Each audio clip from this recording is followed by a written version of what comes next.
Sorry to say, perempuan-perempuan yang merasa hidupnya tidak berharga, mereka kurang memiliki mimpi dan ambisi.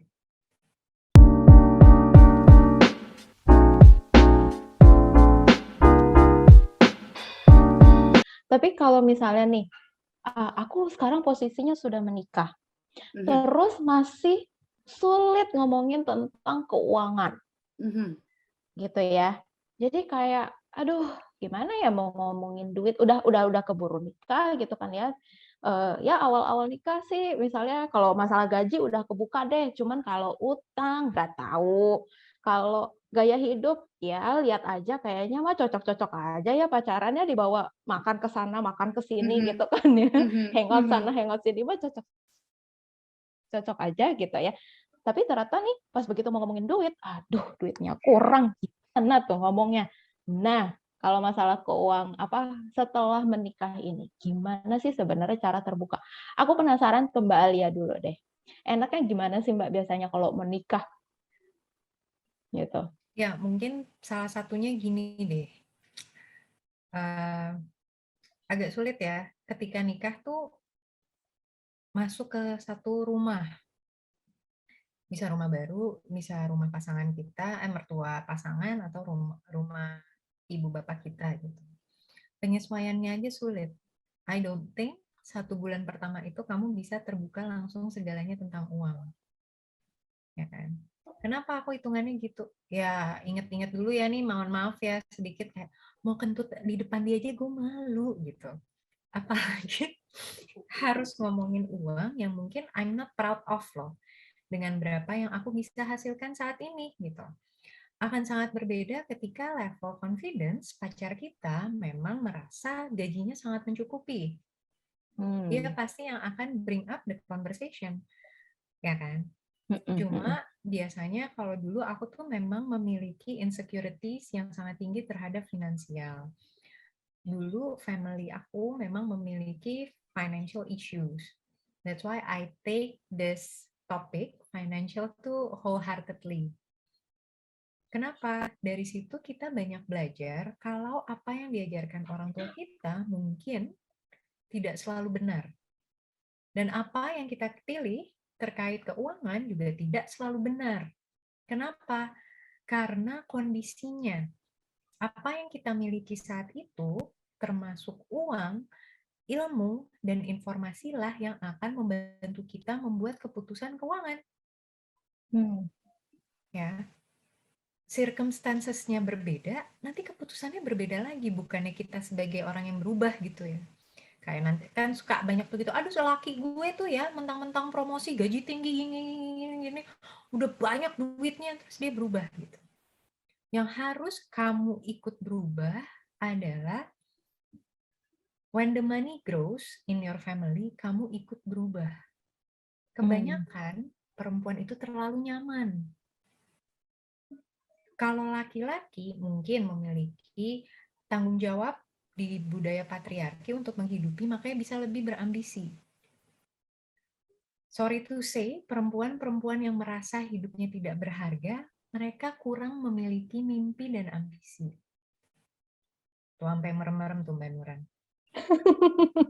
Jadi ketika kapan kita ngomongin uang, ya, kalau kamu memang nah, aku alhamdulillah banget ya, aku bersyukur aku orangnya kayak udah di titik yang at that time nothing tulus gitu. Kayak sayang gajiku segini ya. Ketika dia memulai conversation dia yang mulai duluan kan.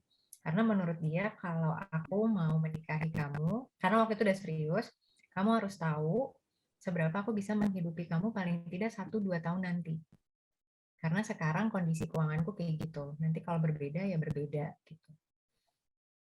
Dan dan ya aku cerita gitu, ketakutanku tentang uang, masalah-masalah keuangan yang mungkin kalau kamu tahu it's better for you to leave now.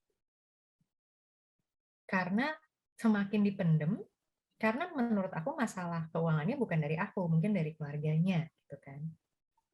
Selama aku kuat menghadapinya, aku nggak apa-apa gitu. Tapi dia belum tentu kuat loh gitu. Dan ada masa depannya dia yang mungkin dia ingin bangun sendiri. Kenapa ini ya jeleknya tentang uang, the history itu bisa ngerusak reputasi, nama baik keluarga kamu dan anak-anak kamu. Jadi ketika kalau saya ditanya kenapa lo harus mikirin duit tuh 360 derajat gitu. Ketika kamu sudah berkeluarga, ketika kamu sudah memiliki putra putri anak ataupun tidak memiliki, kamu bertanggung jawab atas nama baik dan martabat keluarga dua belah pihak. Oke? Jadi semakin kamu menahan semua itu, ya akan selamanya membuat hidup kamu susah sendiri. Kamu merasa semakin sendirian. Mungkin memang misalnya pasangan kamu tidak bisa menghasilkan lebih, tapi paling tidak kamu punya sandaran. Karena untuk keluar dari masalah-masalah keuangan, kamu butuh moral support. Nggak cuma solusi duitnya aja gitu. Seseorang yang bisa kamu ajak bicara dan paham kalau kita sedang menghadapi kesusahan ini loh. Gitu. Boleh ditambahin Mbak Nuran? Iya. Nah, ini nih biasanya nih Mbak Nuran, yang tadi kayak Mbak Alia bilang nih, jeritan, aku juga pernah kena curhat. Itu gimana ya caranya ngomong sama suami gue kalau misalnya tuh gini. Ya nggak tahu, itu kan suami lo, gitu kan. Nah, gini tuh gimana caranya? Tadi aku akan kembali sedikit tentang karakter sebagai pasangan, mau suami ataupun istri, untuk mampu mengkomunikasikan hal apapun, terutama kasusnya kali ini keuangan, kita butuh berkenalan dan memahami karakter pasangan kita. Tentu kita punya ego masing-masing, itu pasti mutlak kita miliki, tapi ketika berkeluarga tentu kita akan belajar untuk meminimalisir ego tadi, agar tidak menjadi momok utama. Kalau perkara ego kan semua ingin diakui, disetujui, dituruti. Tapi rumah tangga sepertinya tidak mungkin begitu. Karena kan kita berdua ya. Akan sangat bijak kalau kita sebagai pasangan, baik wanita ataupun prianya, kita tuh cukup paham sekiranya karakter pasangan kita, jika diajak berbicara tentang keuangan ini, ataupun hal-hal yang krusial lah, kira-kira pas lagi momennya enaknya tuh ngapain ya? Kenalan dulu sama porsi nyamannya dia. Oh, pasanganku biasanya tuh paling asik, nyamannya kalau ngobrol tuh pada saat let's say pas dia hari libur, kurang lebih weekend lah. Dari Jumat ke Minggu tuh udah di bahagianya dia. Dia udah enggak terlalu berat, biasanya tegang bawaannya, wajahnya, gerak-geriknya, ini enggak, lebih asik. Oke. Berarti kita belajar untuk mengenal, saya selalu bilang sama pasien tuh golden moment atau golden time. Ini related tentang keuangan atau related tentang diri sendiri. Kali ini tentang keuangan dulu. Golden time atau golden moment-nya itu sekiranya kapan untuk kita pahami, oke, dia bisa diajak ngobrol nih. Kan kita butuh pendekatan ya, mau pembukaan dulu, intro obrolan. Jangan kelamaan intronya juga, nanti ngantuk atau basi akhirnya. Nah, untuk menuju tadi obrolan, tahu nih porsinya udah makan, mungkin suami atau istrinya. Anak-anak mungkin kayaknya lagi ada yang mendampingi. Atau kita butuh kalau ngobrol tuh butuh keluar rumah. Karena kita tuh udah mumet kalau ada di rumah. Oke, ini ciri untuk bikin nyaman. Sebelum sibuk untuk membicarakan, jangan lupa kalau sudah kenal golden time atau golden moment-nya, maka catat dulu. Aku nih mau bahas apa sama pasanganku. Karena kita adalah sebagai leadernya saat itu, untuk membuka pembicaraan, maka sebagai leader kita butuh catat. Oke, mengobrol tuh butuh catatan. Agar apa? Agar tidak keluar obrolannya dari kebutuhan. Jangan ngalor ngidul nggak jelas, kemana-mana lompat-lompat, kesannya flight of ideas jadinya. Akhirnya membuat pasangan udah ngamut diajak ngobrol sama kita. Oke, setelah punya catatan, setelah tahu golden moment atau golden time yang asik, kita mulai masuk ke alur obrolan. Pas lagi ngobrol pun kita buka. Let's say, sayang, aku merasa kondisi rumah tangga ini kayaknya secara keuangan kita ada hal-hal yang perlu kita diskusiin kembali. Sepertinya kurang lebih 6 bulan ini, aku melihat dana kita tuh jadi semacam ditombokin terus dari pos-pos anggaran lain. Kayaknya kurang sehat deh. Kita kan punya planning. Kamu ingat kan, misalkan kita punya planning something yang menyenangkan, kita ingetin planning hebat itu. Jangan sampai nanti uang planning kita yang ini kepake terus. Nanti kita nggak jadi dong perginya. Perhatiin deh, di psikologi itu ada yang namanya I message atau I statement. So, walaupun kasus ini tidak nyamannya adalah pada pasanganku atau lawan bicara kita yang tidak tepat perilakunya, tapi kita memulai dengan, sayang, aku kok ngerasanya belakangan ini kita udah lama ya nggak diskusi tentang dana-dana kita yang kadang tuh out of budget. Kayaknya kita butuh deh diskusi ulang. Jangan-jangan kemarin kita kebablasan. Mungkin dari aku, mungkin dari kamu, mungkin dari kita berdua. Yuk, kita obrolin ulang yuk.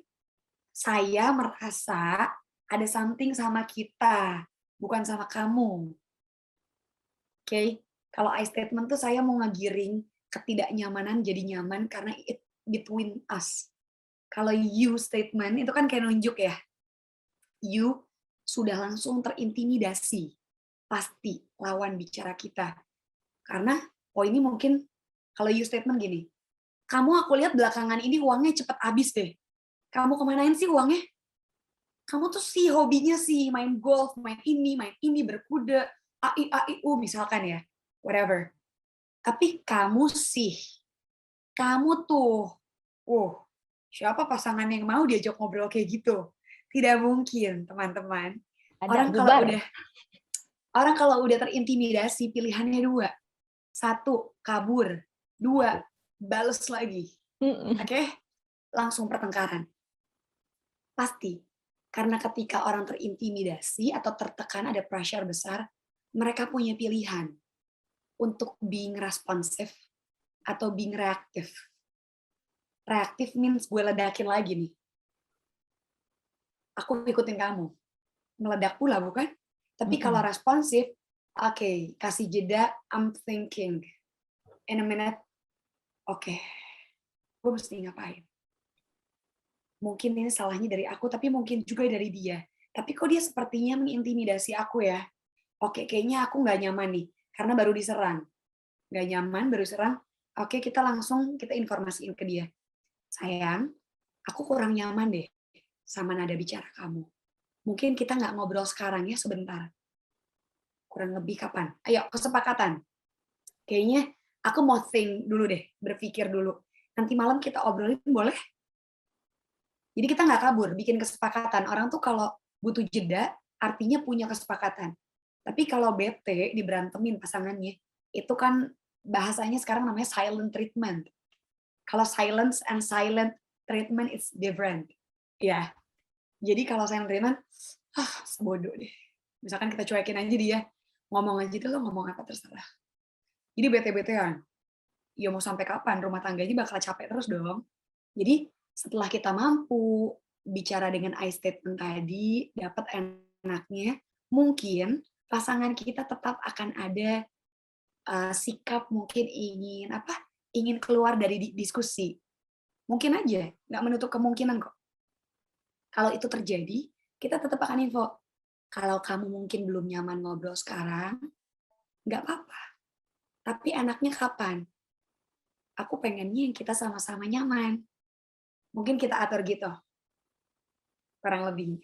Jadi, cari deh titik yang tepatnya gitu. Untuk pasangan tuh jadi menikmati ngobrol sama kita dan kita tidak terkesan menggurui. Jangan lupa kalau ngobrol, feel the moment. Aku ngelihat mata pasanganku, eye contact-nya. Aku prepare and behave. Prepare tuh bukan dandan gitu, bukan. Tapi situasikan menyenangkan kitanya. Bahasa tubuhnya enak. Sepertinya dengan poin-poin seperti itu, kemungkinan besar pasangan kita mau kok diajak diskusi. Oke. Wah, ini mantep banget. Jadi buat teman-teman tuh ya, yang biasanya sulit gitu ya, aduh gimana nih ngobrolnya. Ini coba tolong nanti teman-teman boleh dengerin lagi, di pause aja teman-teman, sambil dicatat, habis itu diterapkan gitu ya. Nah, terakhir nih, aku pernah dapat pertanyaan dari salah satu growth spacer yang kayak gini, "Kenapa sih pasangan aku tuh susah banget terbuka sama aku?" Nah, aku jadi penasaran, biasanya faktor apa aja sih yang bikin, kita nih, gitu ya, sulitlah terbuka sama pasangan kita?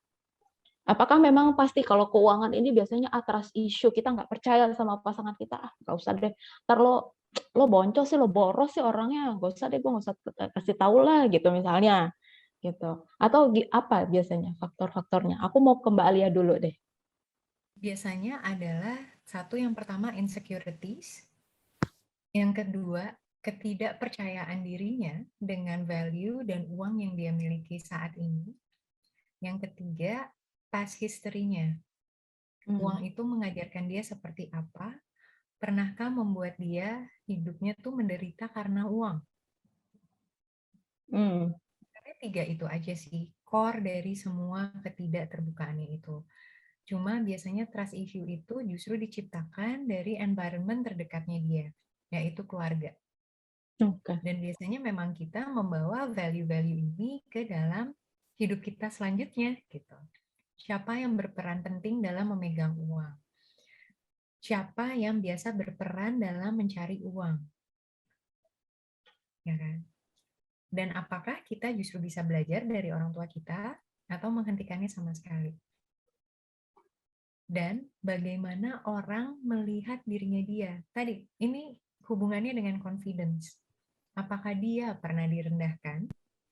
Karena kadang uang tuh nggak kelihatan kayak, gue gajinya segini ya. Enggak gitu.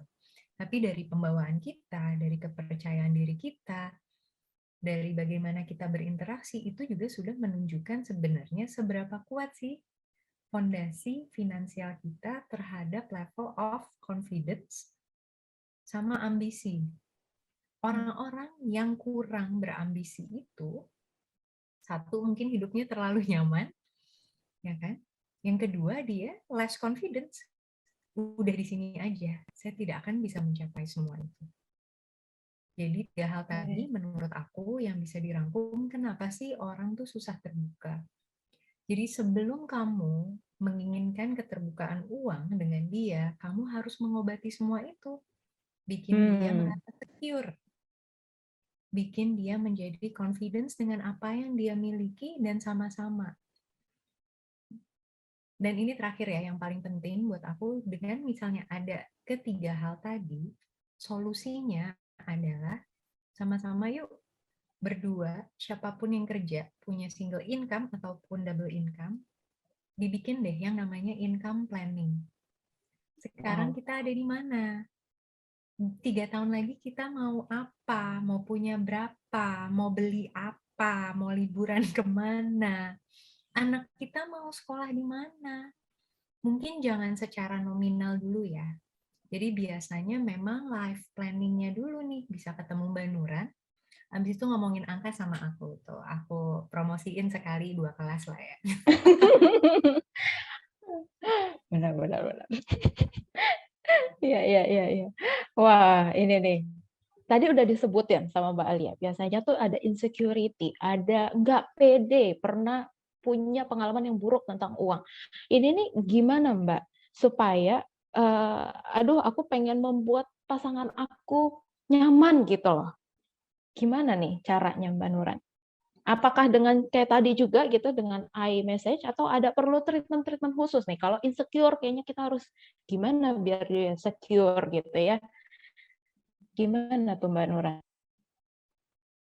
Iya, jadi benar banget mayoritas itu kenapa tidak nyaman bicara tentang keuangan sama pasangan, biasanya ada keterhubungannya juga dengan insecurity-nya tadi itu mungkin ya, mungkin salah satu pasangan contoh wanitanya lebih powerful secara pendapatan.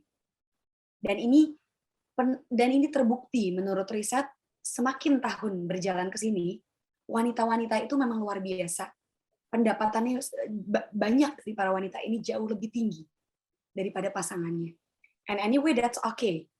That's okay untuk teman-teman yang cukup terbuka tentang ini.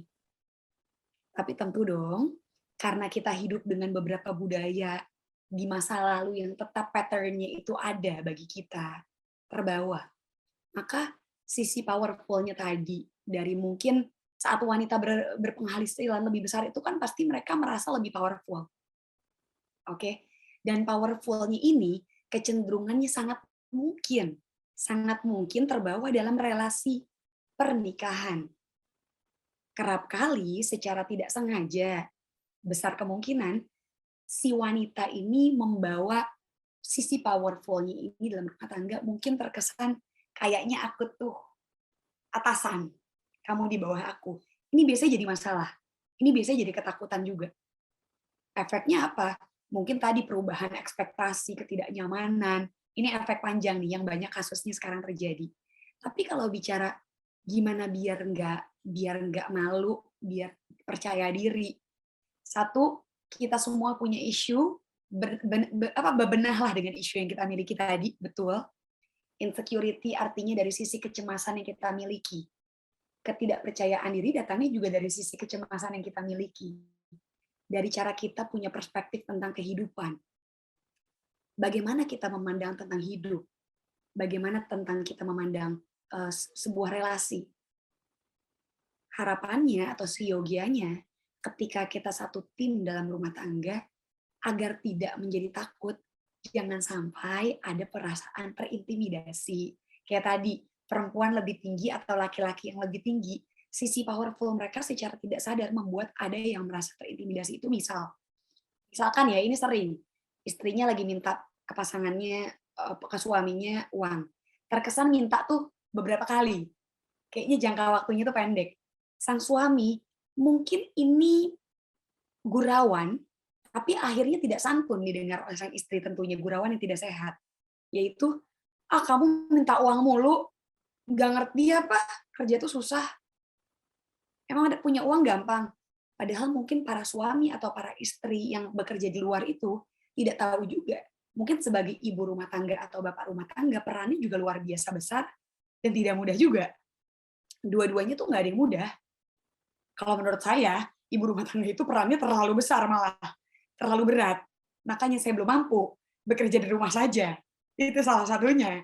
Jadi, ketimpangan-ketimpangan pemaknaan ini bisa menjadi pola seseorang merasa terintimidasi, makin nggak nyaman ngomongin keuangan.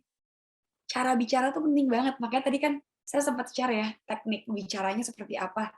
Bahkan sampai gestur, eye contact, body language, kenapa itu penting?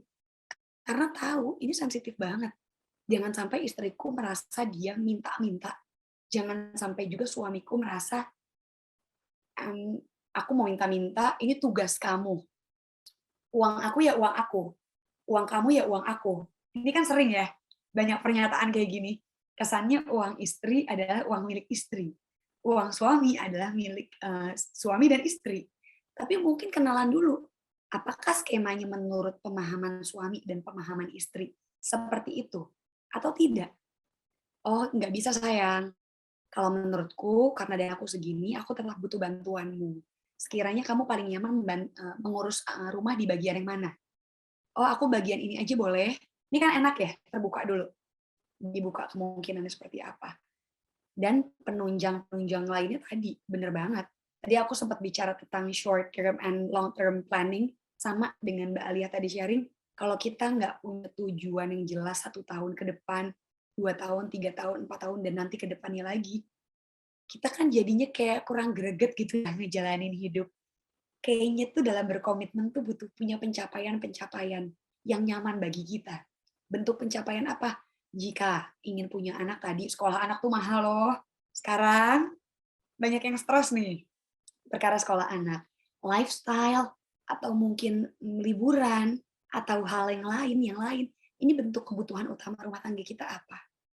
Jadi besar kemungkinan kalau kita ini dari zaman pacaran sudah belajar mengenal karakter pasangan, kita pun sudah sama-sama belajar untuk memberikan ruang, space, bahwa jika ada yang mungkin untuk kita perbaiki dari isu kita masing-masing, yuk kita bebenah bareng-bareng. Aku tuh isunya ini loh. Kalau kamu ngerasanya apa? Sering-sering diskusi santai, bukan cuman udah makan belum? Kerjanya gimana? Kuliahnya gimana? Pertanyaan tuh banyak banget. Itu pertanyaan zaman dulu. Jadi pertanyaannya lebih dibuka, lebih kreatif, lebih menggali pola pikir pasangan kita, hopefully itu juga membantu terkuak sedikit banyak pengenalan atau awareness sama isu yang kita miliki, agar isu itu semoga tidak terbawa terlalu banyak dalam rumah tangga kita. Walaupun bukan berarti beresin dulu isunya sampai beres baru nikah. Tidak seperti itu juga. Kerap kali dengan kita aware, kita baru start mulai, kita baru belajar, itu juga sangat membantu kok perjalanan rumah tangga kita. Karena jangan-jangan memang pasangan kita punya perhitungan dalam menjalani rumah tangga sekian kesiapannya. Ternyata kita sebenarnya sudah cukup sih di bagian ini tuh bisa nih sambil berjalan. Boleh. Jadi itu tuh bagian dari self love kok. Self love tuh bukan berarti ready 100%. Enggak. Tapi tadi tahu konteks kelemahan dan kelebihan diri dan perbaikan. Mantap. Ini nih sebenarnya kadang padahal pertanyaan aku tuh faktor apa sih yang bikin pasangan sulit terbuka, tapi jawabannya itu semua kayak solusinya adalah kita berkaca lagi yuk, jangan-jangan itu di cara saya, ya enggak sih? Nah ini powerful banget nih teman-teman, karena ini kadang sebenarnya mungkin kita ya yang harus treatmentnya beda gitu ke pasangan, gitu. Jangan-jangan gue lagi yang bikin dia terintimidasi gitu. So ini keren-keren banget. Kayaknya kalau ngobrolin kayak begini nih keuangan nih gak ada habis-habisnya ya teman-teman. Kayak ini soalnya seru banget. Nah buat teman-teman yang mau ngobrolin keuangan, aku mau terbuka sama pasangan tapi susah banget ya. Aku kayaknya butuh advice lebih lanjut nih, masalahku lebih spesifik, bisa langsung hubungin Mbak Nuran. Atau kalau misalnya, kayaknya aku butuh merencanakan keuangan deh. Aku butuh merapikan cash flow-ku. Nah langsung aja ke Mbak Alia. Langsung semua nanti kita kasih Instagramnya di deskripsi YouTube dan podcastnya Kubis gitu. So buat teman-teman yang udah dengerin, thank you banget dan terima kasih banget nih buat Mbak Alia dan Mbak Nuran yang udah mau hadir di sini sharing ilmunya bermanfaat banget. Ini sampai 1 jam lebih kayaknya kita ngobrol. Nggak nyangka banget.